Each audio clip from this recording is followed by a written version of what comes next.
Ladies and gentlemen, welcome to the Gift of Gaming podcast. That's right, we made it to 2024, and on this episode, we're going to talk about everything that happened in December.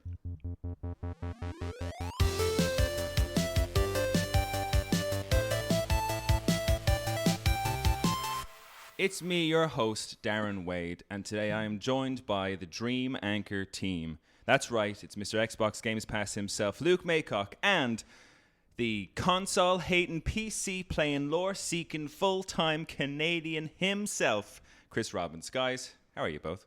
Yeah, good. Doing well, man. Did he get it? Did he get that right? Yeah, he did. I think it's the first time I've not spoofed it. It was probably you, his Chris. New Year's resolution. He's just been practicing all day. He's only one. The cats have gone mad. That's the only thing they've heard me just saying that over and over again a little bit in the apartment, you know. So how was your Christmas and New Year? Yeah, good. Mine was very relaxed. Lots of drinking, lots of hanging out with family, lots of hanging out with friends. Bit of video game time in there too. Yeah, it was lovely. It was very, very relaxing. Chris, how was? Mine was much of the same. You went back home? Yeah, I went back to Canada. This time I wasn't doing any remote work, so there's no like ridiculously early mornings. So I just gotta relax. Eat So if food. you were, what time are you working at? When I am working, when I'm over there, Yeah. oh god, 4:30 in the morning. Good God. Yikes. Yeah, it's rough. It's funny though. Ever since I've been back, like, because I got pretty sick for a while there, and I was like sleeping 16 hours a day, and my sleep schedule just kept getting weirder and weirder. And for the past like week, I'm just up at 4 in the morning. Oh no. I'm in bed at like 8:30. Yeah, like, yeah. I'm You're up at 4 in the morning and playing video games before work. Like, That's I don't know actually, what to that's do actually myself. yeah, that's actually quite a nice. I mean, if I was up early, if I'd give myself enough time in the morning, early morning video games, especially when it's still dark outside. Yeah, Like, you know, true. when you get up that early, have a few video games before Yeah. you start work, it'd be quite nice. Did you get to play anything new, Luke, or anything that you've enjoyed playing over the holidays? My big one over the holidays, and this was a bit in December as well. I've been playing a game called Teardown. It's the only like game that I've on the Xbox. It's the only game that I've bought in the last like year, and it's fucking great. It's so satisfying. It's a game, voxel based game. Everything's made out of voxels with basically just fully destructible environments. So absolutely everything on the map is destructible in some means. I think there might be some slight exceptions. Sorry, but what's this game called? it's called Teardown. Oh, okay. Have you played the finals? No, I actually downloaded the finals. Oh my god! I have it on my because console. I everything haven't in that, booted as far as I can tell, is destructible. That's too. the It's- free-to-play first-person shooter. Yeah, Yeah, and yeah, it's it is. wild, man. It's like I've heard good things. I play as the heavy class, and you could just like you're standing on a roof, you jump straight up, and then he has like this tackle charge move. You just break through the roof and land Ground on pound. people. It's fucking hilarious. That's cool. Like, I love those kind of things because the only kind of first-person competitive shooter I have played at all in any recent time would have been Call of Duty. But the idea of that wacky stuff, I'd be so into that. Like, you know, like just Yeah. breaking down roofs of buildings, just be a bit more fun. Call of Duty's people take that very seriously sometimes. Yeah, and it's also People like a serious. very serious atmosphere. Where Yes. this is like I don't even know what to call it. It's like an award show or something. Like you hear announcers and competing, Yeah, and like that's killing the vibe people of it, earns you isn't it? money and like. Yeah, that's an interesting one. No, it looks interesting. I've heard some really good things from some people, so I have it downloaded. I think it's fantastic. Yeah. I'll give it a shot. I saw it on the PlayStation Store there for free, and I was like, I didn't know if anybody was playing it, so I kind of overshot it, but I might give that a look. Is it ability based? Is it like Overwatch, or is it just like Yeah, there's Counter-Strike? 3 classes, and they each yeah. have a couple of abilities. Like the heavy gets the charge and something else. I only know their first ability, but the light class gets a grappling hook, and the medium class, I think, like medic or a jump pad or both. Oh, nice. I think. Yeah. Yeah, cool. That sounds very chill. I will probably not carve out time to play that anytime soon. But Teardown has kind of been my very relaxing game. Just like destroying things. You just have to do little missions, and the game, like the core premise of the game, the core mechanic, the voxel-based, fully destructible shit, very satisfying. The sound design, so satisfying. It's just a really well-made game. And then the actual missions that they base around that are very well balanced around the game they've designed. So they're very satisfying. It's all problem solving. You have to like knock down walls and build pathways and stuff. It's just...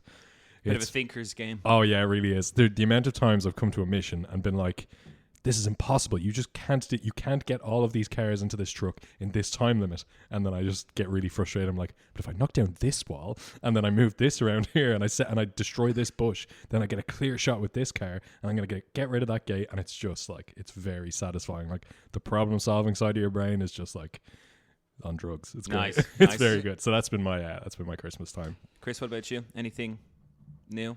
Yeah, I was playing a bunch of just like backlog of couch party games while I was in Canada. Tons of Overcooked and Overcooked 2. Such great games. Yes. I saw a great video someone put up on it was either like it was a YouTube short, and she had captioned it. It's like, my husband takes this too seriously. And it's him they've gotten 2 stars in a level instead of 3, and he's up at the TV talking to her, pointing to the stars, being like, no, sometimes it's fish and chips, other times it's fish, right? And we have to make the order right to cross the icicle to get to the other side. Listen, you have to, and she's just sitting there going, yes, chef. It's so good. It's so good. Yeah, we our line was, have you ever seen The Bear? Yeah. Yes. He's behind cuz. I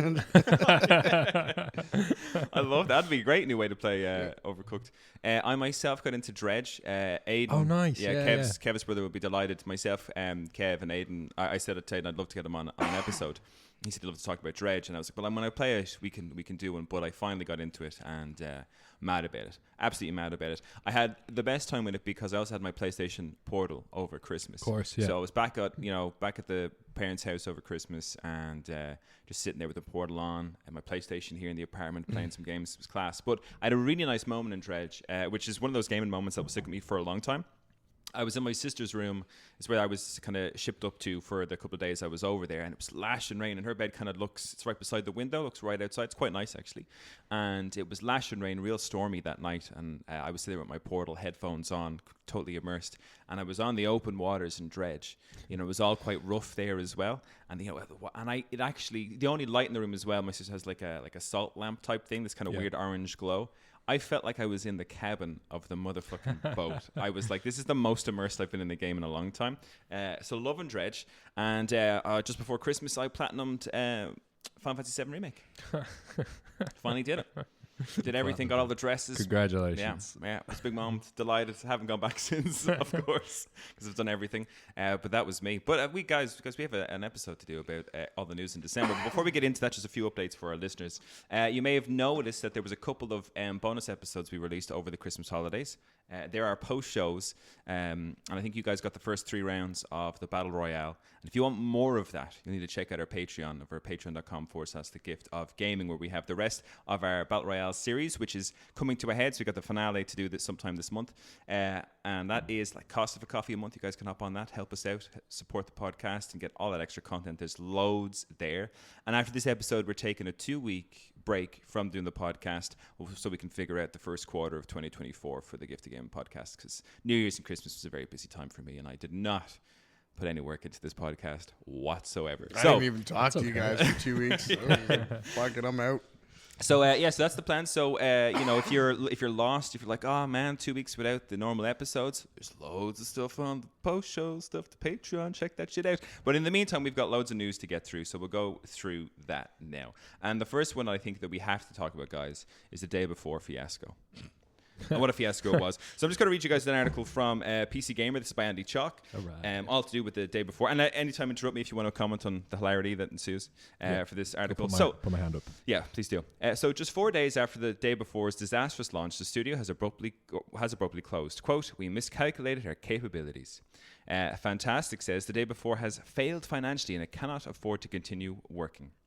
Just 4 days after the ugly launch of a not quite a survival MMO, the Day Before on Steam, developer Fnatic says it is closing its doors because the game flopped. A few hours after the studio announced its closure, sales of the Day Before on Steam were halted.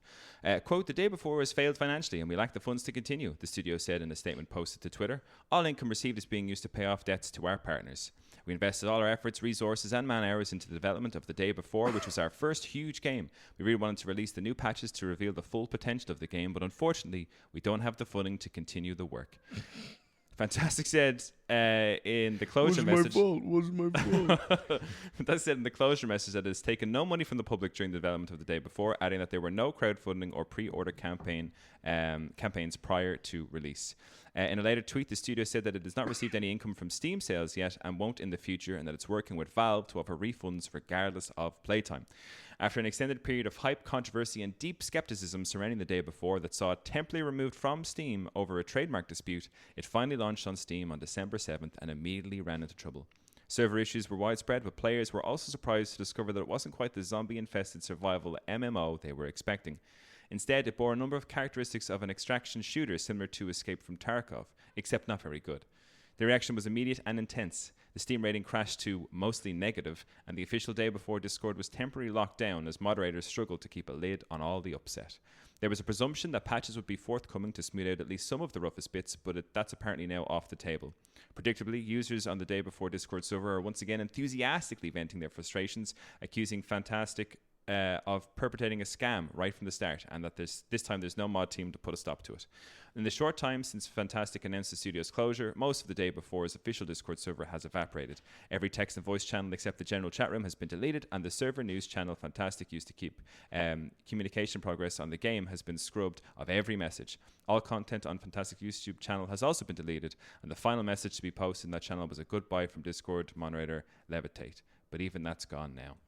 So the article continues with the kind of the state of the Discord and various online discontent surrounding the game, and then it goes on to the refunds as well that were taking place. If you're interested, check out that article from Andy Chalk, PC Gamer. Gentlemen, was it a scam from the start? I'd have to say yes, man. No, I don't think it was a scam. But that doesn't mean it wasn't wrong. Yeah. You know.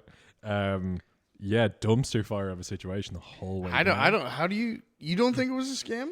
No, because like they literally had like an escape plan. They just wiped everything. Yeah. I think I'm not sure if they did have it crosses some weird lines in terms of what they seem to have planned. I think it was just basically that they got way too big for their boots, expanded, like their reach was way wider, or what they went for was way more ambitious than what they were ever going to be capable of, and just, you know, brute force through that and was like, shit, we'll see what happens. Like, I'm also not convinced that Fantastic is a studio of more than two people. I think it's just the two brothers that run the whole thing, and they've also, I didn't catch this in the article, but they're quote unquote business model, I'm doing air quotes, is that their organization is they don't have employees, they have volunteers, and they've two types of volunteers, and that's a scam. Yeah, it's that's not worse. That's slavery. It's not a company. Like, it's not a they made It's just called Two Brothers. They made Prop Night before, which is their one big success, and then they made a bunch of indie games which are mostly half finished and mostly like $1 purchases on Steam, and that's their whole repertoire. And half finished games, oh my god, there's just warning signs all over these guys. It's just like, I saw the day before, I think my first experience of it was about a year ago, maybe 2 years ago, when I was looking at, I think I was kind of considering, will I get into The Walking Dead again or something like that? And I was back into the zombie feel for a while, and I saw this thing the day before, and there was a trailer released for it, and everyone went mad for it. It's like, it still exists, because I think there'd been a lot of silence prior to that. Yeah. But the trailer that they released was a gameplay trailer that had a whole narrator talking about it and everything like that. And I was watching it being like, holy heck, this looks like a good, really, really good game. Mm-hmm. It is nothing like that trailer from 2 years ago. It is so far from it. Like, not even Cyberpunk had the audacity to do what these guys have done for this. Like, Cyberpunk had attempted to reach some of those things. There was not even an attempt. And what was real funny was that I'm a big fan of watching Donkey videos. And the Donkey video was the first thing that I watched of what the current state of the game is now. And it is so far from what they had sold to people 2 years ago in that trailer or whatever else, that I was like, it has to be a scam. Has to be a scam. Like, they literally made a trailer. They put all the effort into making that gameplay, which was that gameplay trailer was a completely choreographed piece of work with, like, a team of 4 people, and hey, we've met another team of 4 people, and we have to take cover in this building, but the zombies attacking us now because they're attracted to the bullets. And I was like, oh, this is amazing. And Donkey wanders around the streets of that game for ages and finds 2 zombies, and that's it. Yeah. And all he has to do is jump up onto a couch, like a rubbish, like a thrown out couch on the street. He just has to jump on that. The zombies can't get him. Like, it's so broken in so many ways that I was like, it's not it kind of, for me, it tips on a thing that we often complain about, me and you, Chris, here, that kind of and I think a lot of gamers have criticisms of, which is the state of like cinematic trailers for games, and how every time I see a cinematic trailer, I don't believe a single thing that's in it, because I'm like, okay, yeah, show me some gameplay, and then yeah, sure. But this one was in theory a gameplay trailer. It was like what to expect from. It wasn't CGI. It wasn't whatever else. There was people playing. Well, we were made to believe there was people playing this. It was essentially a make-believe game at that time. Like, it was like a proof of concept trailer. Yeah, They released a more up-to-date gameplay trailer before the full game came out, which was a lot more in line with what the actual experience is, which is just fucking boring. Like, it looks like such a boring game. Very few zombies. The zombies like sprint, but they're only moving at your player walking speed, so you can just like back away from them and they can't really catch you.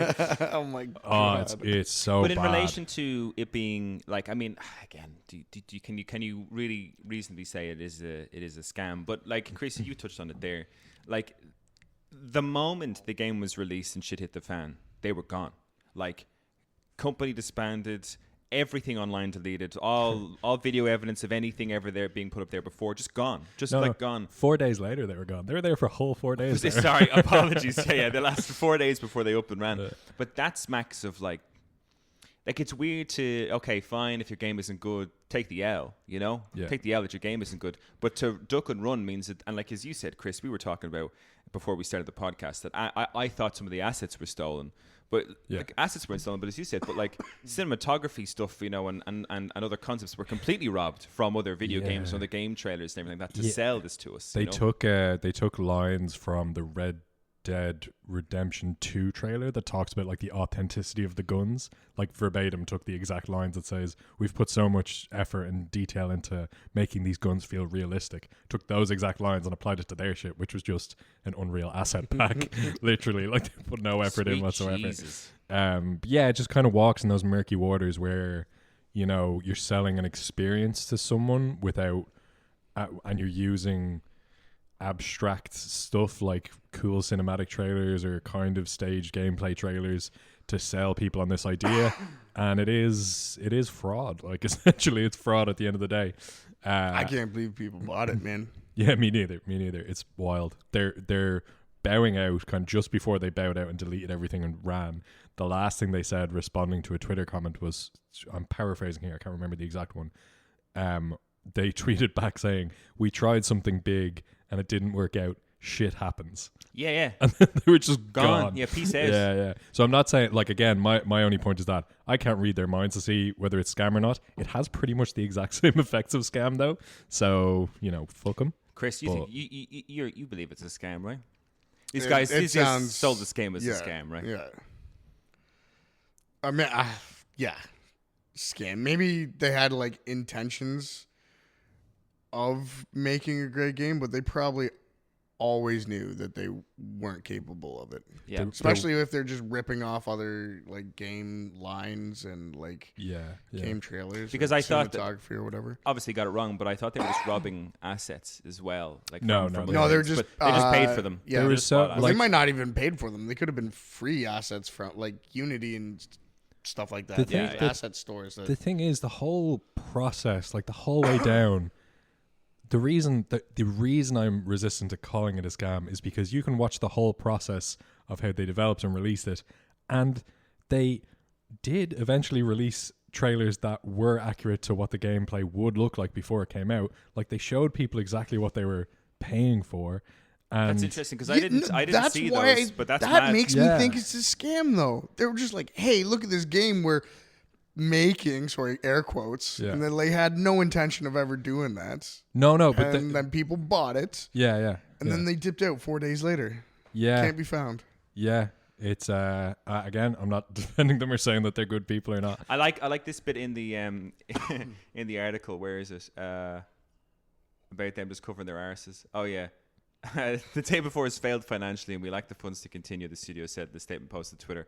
All income received is being used to pay off debts to our partners. I was like, I mean, if it's a scam and they made money, boo. But if it's a scam and they're just like, we cannot afford to pay off everybody who we borrowed money from, I'd be like, well, you kind of reap what you sow, fellas. That's kind of the business. There was one real big, I watched a video on it today, and one of the big writing on the wall kind of moments that should have tipped everyone off that this was going to be a disaster was they started pivoting like halfway through the news cycle of this, where journalists kept approaching them to ask about the game. Is it real? Do you have proof that it's real? Are you a real game studio? Oh my God. And they wouldn't answer any of these questions unless the journalists agreed to also talk in the article about a software they designed, which is I think it's called Continental. Maybe it's Intercontinental, I'm not sure. But it was basically, it's just Microsoft Teams. It's like a remote working app kind of thing for COVID. And they've been developing it since 2018. And I think when COVID hit and they saw a potential market opportunity for them, they wanted to like heavily pivot away from this game that they'd been marketing for years into this Continental shit. And so they basically, I think at that point, my fucking guess as to what actually went down was at that point they saw all of the press and hype they had around this potential game they were making as a good marketing opportunity from something that could make them a lot of money, and they drummed back up hype around their game to get this press attention to talk about their Microsoft Teams light thing. Basically, I think that's the whole trajectory of it, and they did a basic ass game to get it over the line, and it's a nightmare. Oh man. Yeah. Man. Sounds like you just described a scam, though. It does sound like a scam. That is true. Oh, well, listen, we'll go on to our next article. This is coming from The Verge by Ash Parrish. E3 is dead. In an interview with the Washington Post, ESA CEO Stanley Pierre-Louis confirmed E3, once the biggest video game trade show in the world, is gone and never coming back. Well, the video game industry had already largely given up on E3. Once the largest video game show in the industry and the biggest video game showcase event of the year, there was always a chance it would return after multiple years of cancellations. However, in a statement to the Washington Post today, E3's organizer confirmed that the show is permanently cancelled. Quote, "We know it's difficult to say goodbye to such a beloved event, but it's the right thing to do given the new opportunities our industry has to reach fans and partners." Stanley Pierre-Louis, the CEO of Entertainment Software Association, the non-profit trade organization that ran E3, told the Post. Pierre-Louis alluded to the biggest reason for E3's precipitous collapse and ultimate demise. Game developers and publishers had increasingly moved away from the event in order to put on their own less costly showcases targeted directly to fans, rather than the industry insiders and journalists that E3 typically catered to. Even before the COVID-19 pandemic in 2020 put a halt to large in-person gatherings, publishers had begun marketing directly to consumers via live stream shows like Nintendo Direct, Sony State of Play, and the Xbox Game Showcase. Then in 2020, after the pandemic shuttered E3 and other game industry events like GDC and Gamescom, Jeff Keighley announced his own show, Summer Game Fest, an online event wherein publishers and developers could show off their games over a handful of months rather than the concentrated week of keynotes typical to an E3 event. Over time, dozens of other online events began cropping up, allowing developers, AAA and indie alike, to market their games to a wide audience while avoiding the costs and stress of E3. There hasn't been an in-person E3 since 2019.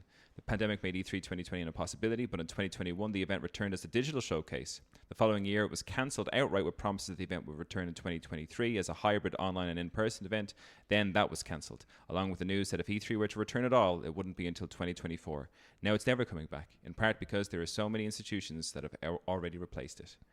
I'm just going to speak on a personal note here. That makes me very sad because growing up as a kid, it was always on my bucket list to go to E3.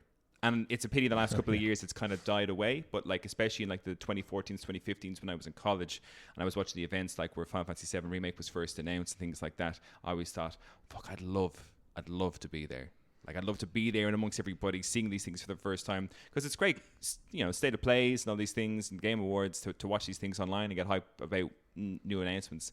But man, I would have always loved to have been in one of those massive halls with loads of like-minded people just losing their shit. But you guys, I mean, I don't know if E3 meant anything. Do you guys miss E3? Do you think it's a good riddance or a I swore we covered this exact same topic in the show already. Like, hasn't it been known for a while that E3's dead? Well, we got cancelled, but it was.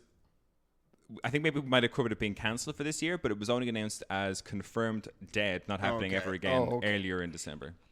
I always thought it was confirmed dead.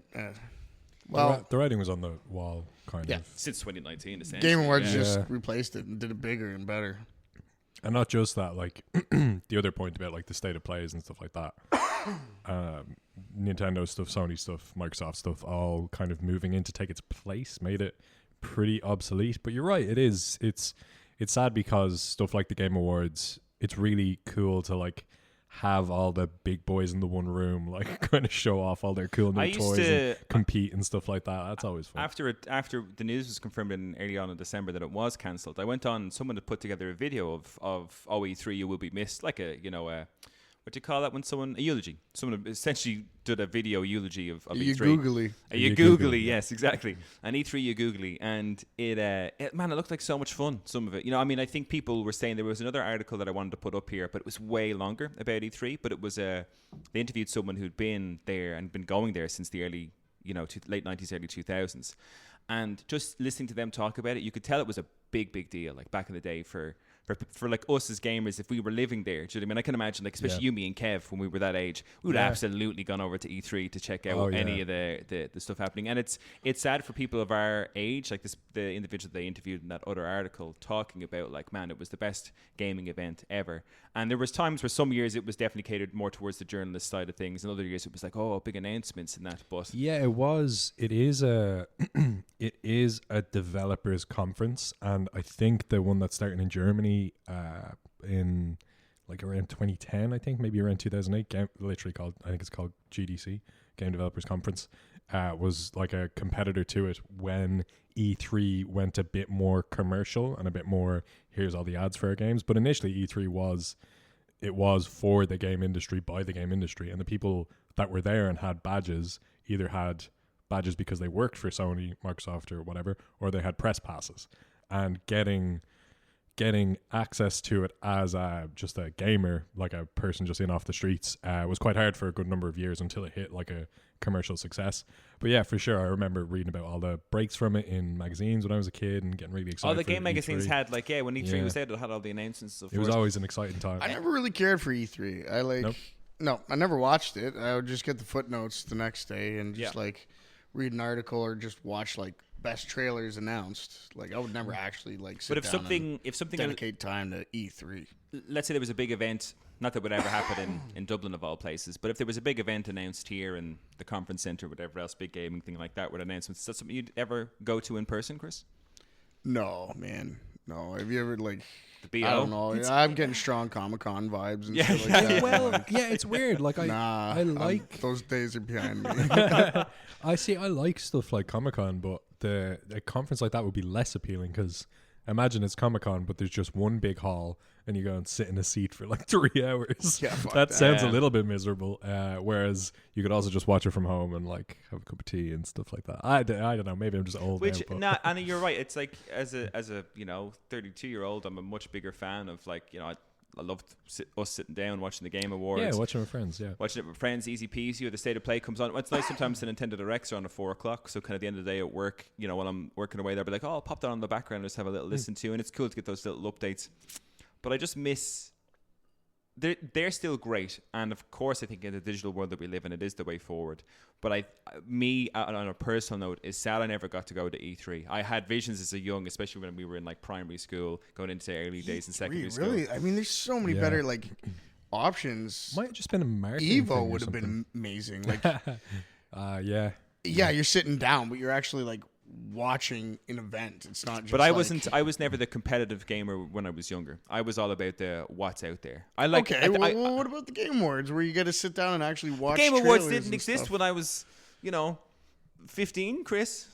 I'm just saying, like, E3 okay, so this is just a childhood dream that you wish you had fulfilled. I'm just reminiscing, that's all, Okay. I'm getting old and looking back on my easier days as a child. Might be because we grew up together, Darren, but I have the same kind of, it does have a nostalgia pinpoint in my memory from like you'd get video gaming magazines as a kid. With an E3 spread. If you're lucky. Yeah, and then every once a year around the same time, there'd just be fucking loads of news all at once. And it was so exciting. It's like, look at all these games. Oh, E3 is happening? Yeah, there was some kind of romanticization. And it's the kind of thing when I was a young kid and really wanted to do kind of like a little bit of game and journalism, I was always so excited to see what, what's, this is so cool. The journalist goes to that and they get all these things they have to write about, and how exciting would that be? But yeah, I just don't think, it's a pity. I don't think there's a place for it now, but I would like to. Part of me does miss the in-person side of things. It's way easier to sit down and watch a state of play at home and, you know, have a cup of tea and whatever else, and just send a text to your mates and be like, did you catch this? God, that was exciting, whatever else. But I do miss the in-person side of things and getting super hyped with people over the same thing. Like, I don't know how many times I've watched that clip of everybody losing their mind when the Final Fantasy VII remake was truly announced, as opposed to when they announced the port. The tech demo. Yeah, the 2 years prior. That would have been such a... For me, from a personal level, being a Final Fantasy VII fan, being in that hall with all those people, I would have been like, damn. It would have been good. Fair. Yeah. One thing I will, miss about it, I suppose, is... because you said it got replaced by the Nintendo Directs and the State of Plays and blah blah blah blah. It was nice to have all of the companies under one roof. Yeah, like having them all in the competing with each other. Yeah, because the Xbox exclusive ones and the Nintendo exclusive ones and the Sony exclusive ones, they sometimes are timed roughly around the same time. They're like answers to each other, but having them all. It's like they all have to go in without seeing what's in each other's hands, kind of thing, and just play out the game of poker and be like, "This is everything Microsoft's got," and then Sony will be like, "Well, this is everything Sony's got." There's something fun about that. I just had a flashback to a video I watched, which I recommend everybody watching to watch it. It's the 10 worst presentations at E3, and it's just given me a reason to think of it. Maybe I wouldn't have enjoyed going there because there's such, and for me, fantastic to look back on it. Such cringe presentations as well, like people not reading rooms correctly and going in with loads of hype for something that nobody cared about. Like that whole people just not knowing what's in the ether. Like what are people excited about, what they aren't excited about, and just not hitting the nail at all. Those videos are fun to watch. It was cool. The cringe compilations, they're bad, man. I couldn't imagine right now I'd want to crawl into a hole and die if I was sitting there as I'm watching some of those. But E3, ye will be missed, at least by some, not by all, Chris. The next one's a pretty big one. The Insomniac CAC. Okay, I don't know much about this, so I'm curious. Well, strap in. And again, it's a bit of a long article, so stop me at any point in time so I can take a breath of fresh air. But this is coming from Nicole Carpenter at Polygon. The catastrophe of the Insomniac hack goes way beyond leak games. The breach impacts more than 400 employees. On December 12th, the notorious ransomware group Rysida announced it was holding a mass of Insomniac Games data hostage. If Insomniac Games wanted to keep the information from being released, it would have to pay up. Rysida wanted 50 Bitcoin, roughly $2 million for the data, and it was willing to take that from anyone who wanted it via an auction on its dark web site. When the imposed 7-day deadline passed without a buyer, Rysida posted most of the hack data online, a massive 1.67 terabytes that contains more than 1.3 million files, according to cybersecurity website CyberDaily. The data was uploaded in 3 separate parts, each one organized in a data catalog with an interface similar to Microsoft's File Explorer. These files include lots of in-development materials from Insomniac's upcoming Wolverine game, including design documents, casting information, and level designs. In-progress screenplay for Marvel's Wolverine started to spread quickly, as did other information about the studio's partnership with Marvel. It's a devastating and unprecedented leak of game information, similar in scope to last year's Grand Theft Auto 6 breaches. Adam Murray, Chief Information Security Officer at cybersecurity company Arctic Wolf and former Avalanche Software game developer, told Polygon that the Insomniac breach, quote, appears to be one of the more significant breaches in the gaming industry. Jonathan Weisman, a principal lecturer at Rochester Institute of Technology's Department of Cybersecurity, told Polygon that the cyber attack and subsequent leaks are completely unprecedented. But the Insomniac leak includes far, far more than just game assets. Effectively, hundreds of employees may have been doxxed. Quote, first there are files from the upcoming Wolverine game and the company's 12-year release plan, Weisman told Polygon. That alone is terrible, however, it's much deeper than that. We're talking about non-disclosure agreements with major companies and studios, internal developer Slack communications, internal HR documents, scanned employee passports, and more. Among the sensitive HR documents published by Reseda are internal investigations and disciplinary reports, employees' personal details such as passport scans and recorded videos of meetings, even a list of employees and their t-shirt sizes. The breach puts hundreds of employees at risk in an industry that's already hostile to developers, particularly people in marginalised groups. Quote, harassment and threats from players toward video game developers is a serious problem in the industry. My oven alarm is going on. I have ribs in the cooker. So I'm going to let you guys discuss what you've heard so far while I go and check the oven. Just bear with me. Rib break. That's wild. Yeah, fuck. The HR proceedings getting leaked. Woo! That's insane. I makes the GTA 6 trailer leak seem so so tame. yeah, so small. It really does. I like video games and I like what video game companies do. I don't have a ton of sympathy for.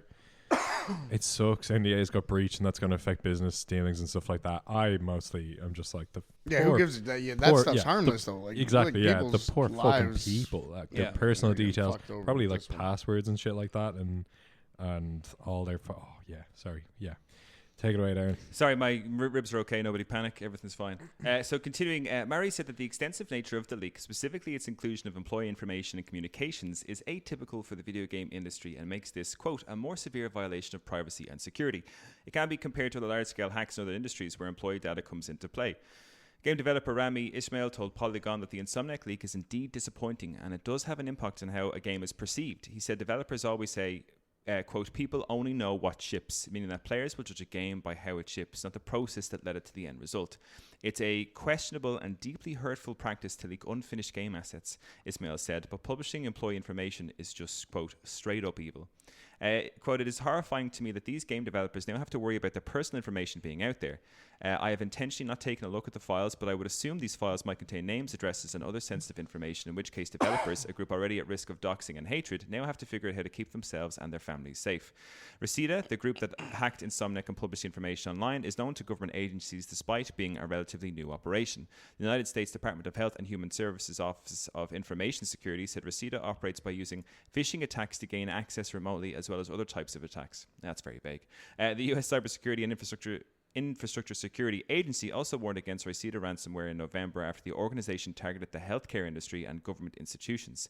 CISA declined to comment on the Insomniac hack, instead pointing toward its November notice.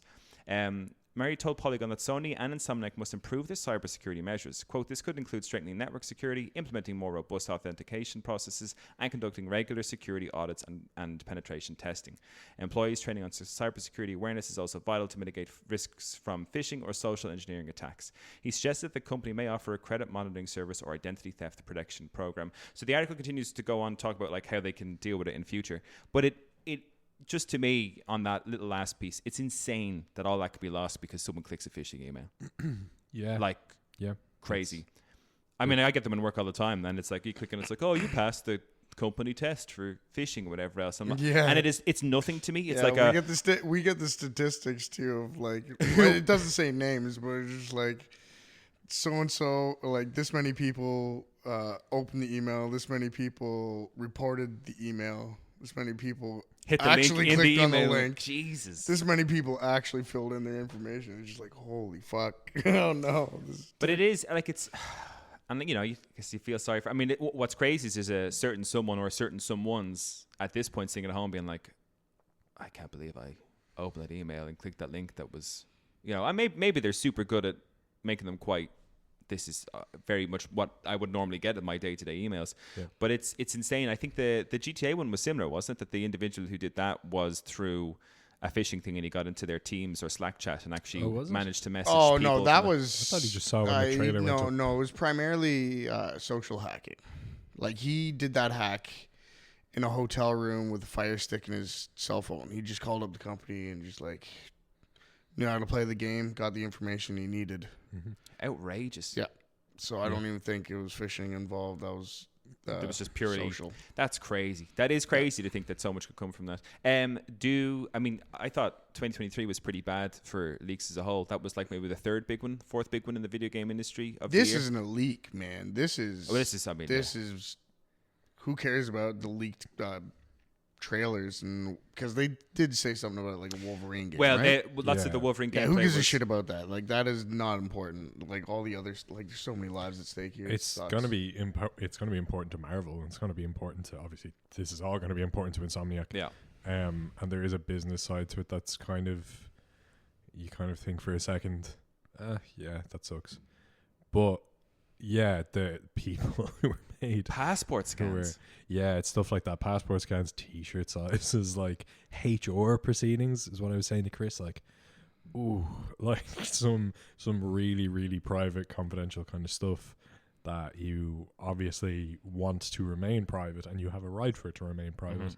And your company, the company that you work for, can't protect you against that because people aren't trained well enough to be aware of this sort of thing. Mental. Do you think we'll get lots more of these in 2024? Well, like, I mean, do you think hackers are, because and maybe it's because we've been doing the podcast and maybe I've been paying a bit more attention to it, but I thought 2023 was definitely, I was like, oh, there was a fair few hacks, leaks and stuff put out this year. Are we seeing more? Is the hacking community that are causing these leaks, or as you said, getting into personal information that's way above a leak, is that outpacing companies' abilities to secure themselves against it? I think they're pretty closely tied together. Just like the moment hacking and like all this, like whatever their viruses or the ransomware that they develop starts advancing a bit, we just like dissect it, and then we come up with better security to prevent that. We come up with better security. They find ways around it, and it's step by step. I think it's really back and forth. Yeah, I think you will see more of it though, not necessarily just in the video game industry, but like stuff like what we had here with the HSE attack and that kind of thing. And I'm still like, that's the funny thing about that in terms of like, never mind some of my personal information. The same group? No, it was a different group. But what's amazing about that is that I got the odd scam call on my phone. Do you know what I mean? Like the odd scammer thing saying, oh, your Amazon packages, whatever, you know. But after the HSE attack, which I was informed that my data was, you know, lost in that or you know, given that, the amount of phone calls I get from scamming things ever since that is crazy. It's like literally my personal information, be it a phone number or whatever else, was put on a website somewhere to be like, hey, you want to try and get someone of those phone call scams? Here's a Darren Wade and a phone number. Off you go. And I get the amount of phone numbers I've blocked on my phone is crazy. Since that was what, 2 years ago? I think it was 2 years ago.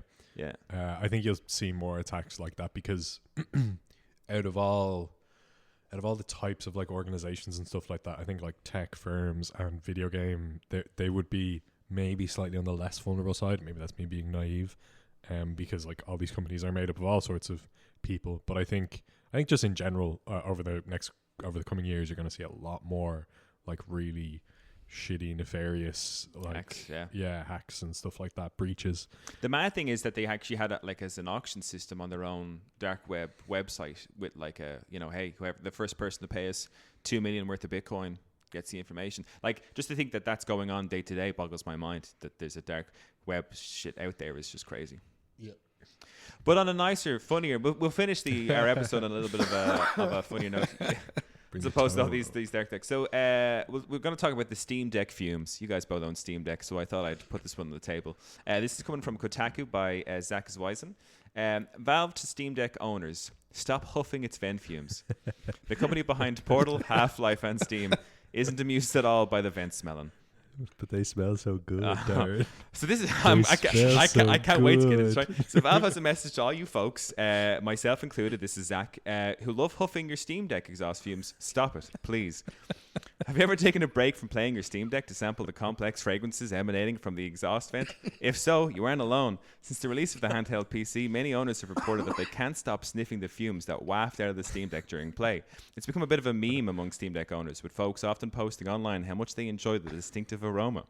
I'm one of those sickos sticking my nose right above the exhaust and taking a big whiff each time I play. This is such a great article. But someone finally asked Valve about this, and it turns out the company wants you to knock it off. On December 12th, Reddit user Metapod100 shared a screenshot showing them asking Steam support if it was, quote, safe to inhale the exhaust fumes, end quote, from the Steam Deck's top vent. The user pointed out that people enjoying the smell has become somewhat of a meme, and admittedly many folks really like doing it. Valve's response had the same vibe of a school teacher telling his kids kindly but firmly to stop eating paste. Yeah, exactly. Or like sniffing the glue or something. Quote, as with all electronics, it is generally not recommended that you inhale exhaust fumes on your device. While there are no safety concerns with general usage, directly inhaling the device's vent fumes should be avoided. Valve support team added that while they understand that it's become a meme, they still want Steam Deck owners to, quote, refrain from this behavior for the safety of your health. And that's totally fair, logical answer, but I'm going to ignore it. I can't help it. Smelling the hot, plasticky, almost fruity scent from my Steam Deck spits out after warming up is a habit I can't shake. I love it too much. I'm sorry, Valve. Please don't be mad. That's addiction. So but my question to both of you is, as a Steam Deck users, is it actually a nice smell? I don't know, man. Hell yeah, brother. Hell yeah, brother. Hell yeah. I fire it up. Give me 5 minutes and that thing's cooking. It reminds me a lot of like the kind of plasticine. I don't know if that's the right word. But when the original Xbox came out, whatever the kind of plastic that they use in that had a very distinctive smell. Right. Steam Deck is very similar in like when it comes out of the box, like it's like a new book smell, but for electronics kind of thing. And then when the fan gets going, it like whooshes that shit out of it. Yeah, man. That is the funniest image of all you Steam Deck users, just like, you know, I'm huffing. Yeah. I thought this was a joke. I'm like, are you rising serious to- right now? Like, this is a thing? I'm rising to new now I levels got- of gamerdom. Oh, you guys, Now I kind of want to smell it just to be I'm just out of I'm curiosity. going to be so much better. I'm at devastated I video chose a games Portal now instead of the Steam Deck. Like, I want to get in on man. this, the new drug act, whatever. What I love about the Steam Deck fan and the exhaust and shit like that is it's so. The thing that I didn't expect is it's so hot. That shit runs really hot, and that fan shovels air out of it like really, really quickly. So I got mine a bit. I think the end of November. Did I? Yeah, I think it was around the end of November. I got mine. Start of December, and like when it was particularly cold, I would just like tilt the Steam Deck towards my face, and just like warm air would just flood into my face, and I'm like, it's insane how hot this is. Yeah. And also nice, fruity. That's aroma. hilarious that it actually smells good. Oh my Oh, God. I don't get it, man. This is how we end up with like warnings on our coffee Yeah, cups. it's why we can't have nice things, Luke. Yeah. People like you. Won't be a warning on Ruin my it. Steam Deck.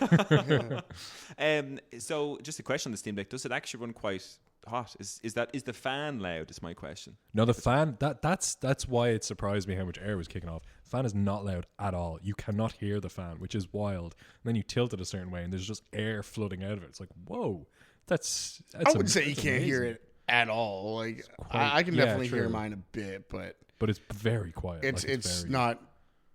Yeah, it's not intrusive or anything. One of my No, one of my it's not favorite intrusive. things just about loud fans. Luke, I don't remember if you remember the times we were playing Minecraft on the server, a big server. All of us were on, you and me, loads of our mates. Yeah. And our friend John was on that server Oh, as yeah. well. And he'd come onto the mic sometimes. We had to beg him to mute when he wasn't talking because his PC or PlayStation, whatever he I was think it was playing on off, a laptop. So it his was laptop, all, all in the background. Is anytime he started speaking, you'd swear he was on a runway of an airport and a plane was. I was like, John, I was like, John, I can't hear you. John. It was so loud in the background. Just thinking of that. But yeah, that's good. Luke, be careful with your Steam Deck huffing. You know, I'm ascending. Kids You be guys- safe on the you street guys- these You days. guys wouldn't get it. You guys wouldn't. Yeah. You just Too don't get uncool. it. You just don't get it. Listen, guys, we're gonna leave the episode there. For once, we might actually get a sub 50 minute episode. Yeah, a New Year's resolution. Try and get them episodes under an hour. Never gonna happen. Never gonna happen. This one might, if I just say, all right, episode's over now, but I won't do that. Listen, guys, thank you so much for hopping on, talking about the news. If you out there are worried that there's not going to be content for the next 2 weeks, don't worry. There's loads of content over at Patreon. Myself, Chris, and Luke are going to do a quick recap of some of other news articles that have been out on the news post show and patreon.com/gift-a-game, and you'll find it all there. Luke, Chris, guys, thank you so much. Happy New Year. Happy New Year. Happy New Year of gaming. Hope it all goes well for you. Happy New Year. Yeah. Many happy returns. And to all our listeners, keep enjoying the gift that is gaming. Peace out.